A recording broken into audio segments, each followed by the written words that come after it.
Good morning. It is 5:59 on this Wednesday, September the 4th. I'm Will Puckett. Thank you for tuning in to Mountain News this morning.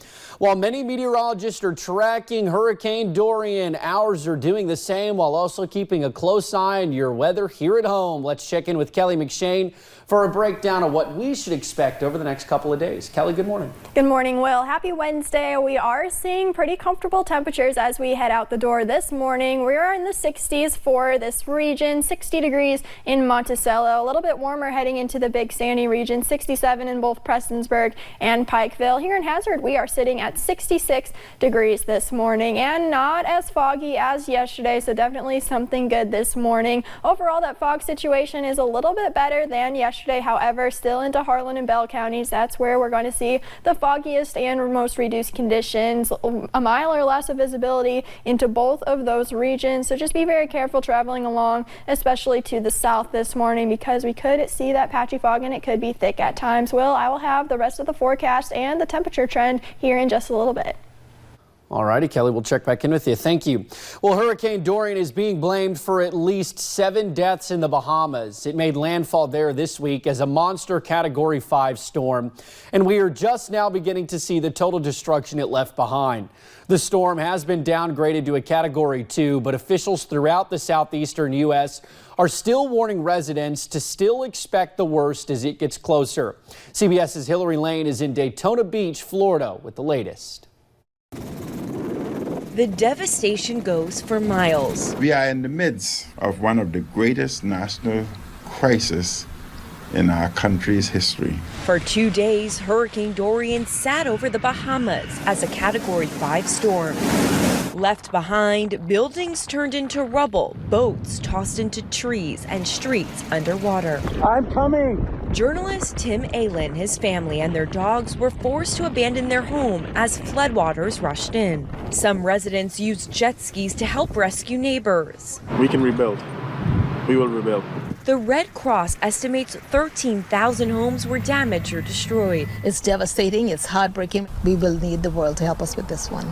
Residents in Florida have been preparing for this storm for days, and even though it looks like Dorian won't make a direct landfall, we're still seeing heavy winds, rain, and storm surge. I know it's been frustrating for a lot of folks, for Floridians to look and see, is it going to come in my direction? Is it going to come in another? The National Hurricane Center says Dorian is moving north toward Georgia and the Carolinas. The time to leave is now. Mandatory evacuation orders are in effect up and down the coastlines, but some people are holding out. I've got property to look after, and I'll wait till the last minute and see what happens. Dorian could make a landfall tomorrow or Friday in the Carolinas. Hillary Lane, CBS News, Daytona Beach, Florida. Now, the National Guard in Kentucky is standing down. They planned on sending crews down to help victims of the storm. However, yesterday they decided to keep them here since the storm weakened. Their crews do remain on standby in case the need arises. A retired Kentucky State Police trooper is dead this morning. Yesterday, 43-year-old Lauren Holiday died in a crash on the Hal Rogers Parkway. Troopers say Holiday lost control of his vehicle and crossed the center line, hitting a semi head-on. Holiday worked much of his career with KSP at the Harlan Post. Many in the area are mourning his loss, including his fellow troopers who responded to the call. It's kind of surreal when you get caught in an accident, you know, and you're going through the vehicle and you see it's one of you know, a fellow brother in gray. Even though he was retired, he was still a Kentucky State Trooper. Holiday most recently worked as the first school resource officer for the Jackson Police Department. In a Facebook post, they say he, quote, will be greatly missed by all who knew him. Meanwhile, 3 people had to be airlifted after a crash in Magoffin County yesterday afternoon. We are told 3 different helicopters were called to the Cow Creek exit on the Mountain Parkway. Officials have not released what caused the crash or the conditions of the victims involved. Well, later today, attorneys for the Department of Labor and Black Jewel head back to Charleston, West Virginia. The evidentiary hearing is over the hot goods coal. Miners blocked a load of coal at the end of July in protest of their unpaid wages. A judge hopes the hearing will allow him to make a ruling on whether the coal should be moved. The dispute over the coal's worth, the DOL argues the coal should stay put until miners are paid. The hearing begins at 2 and is expected to last at least 2 days. Meanwhile, this morning, the murder trial of this man, Joshua Davenport, resumes in Laurel County. He is accused of killing his wife. Police say Davenport told them at the time that his wife, Stephanie, committed suicide. She was found dead in March of last year, shot twice. Prosecutors say Davenport shot and killed his wife after an argument. An Estill County murder suspect is back in jail after testing positive for marijuana. No bond has been set for Austin Shockley.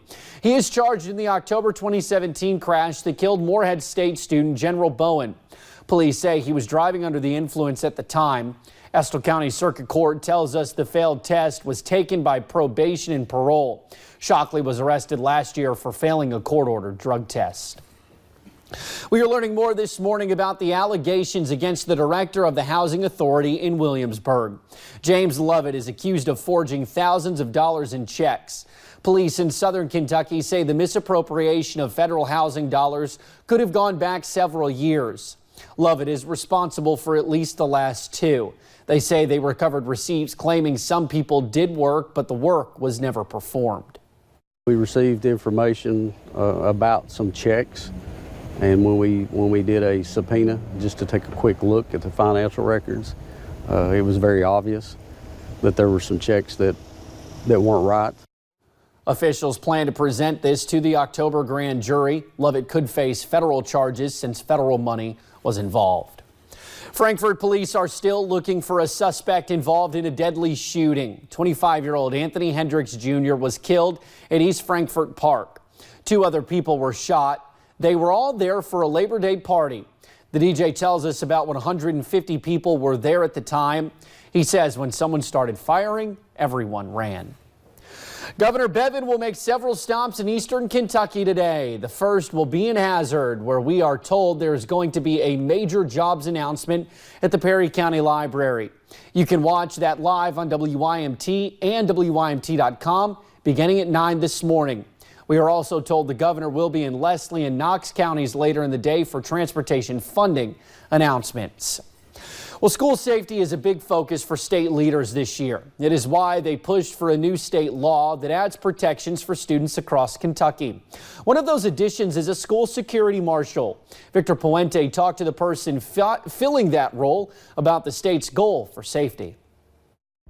While the position of Kentucky School Security Marshal is a new one, the man filling that role isn't new to policing in public schools. I actually became a school resource officer in 1999, right after the Columbine incident. Ben Wilcox would eventually go on to train officers at the Department of Criminal Justice Training.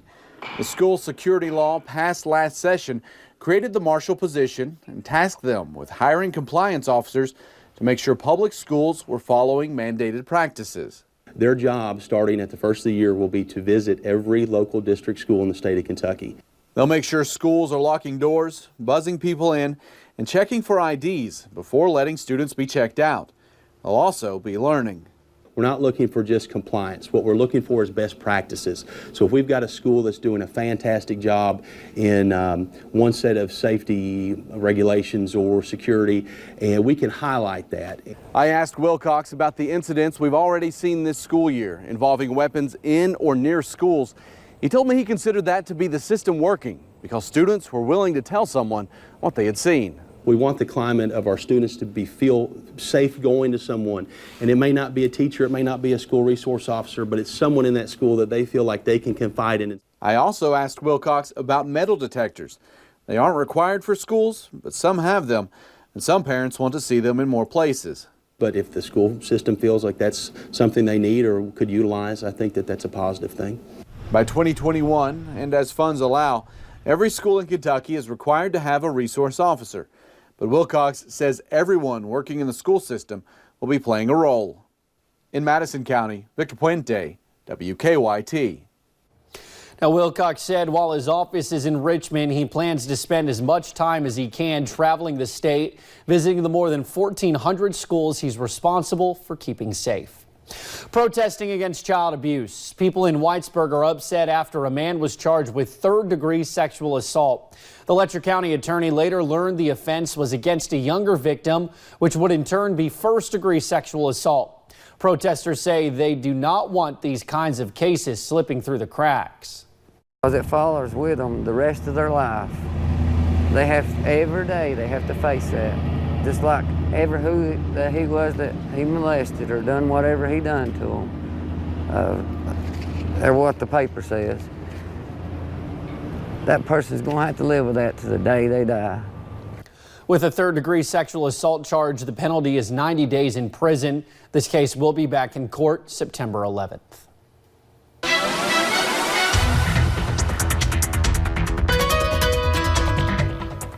Not feeling too bad out there as we get our day started on this Wednesday. Those temperatures in the 60s throughout the region, a little bit cooler into the Cumberland Valley region and a little bit warmer the more north you go. Hazard is at 63 this morning. London, you are at 64. Moorhead, you are at 66 degrees this morning. Visibility not too bad of an issue. However, traveling through Harlan and Bell County, be very careful. Visibility is reduced to less than 1 mile. And even into London, Williamsburg, and Monticello, you're looking at a little bit of reduced visibility as well. So just be careful traveling along to the south this morning. Forecast for today, looking like another warm one here in the mountains with a stray rain chance thanks to a cold front working through the region. However, that cold front is bringing with it something else, and I will have more on that here in just a little bit. Thank you, Kelly, and thank you for joining us on Mountain News this morning. More news is on the way. An old cabin is relocated. A look at the efforts to move it and hear why it has a new home.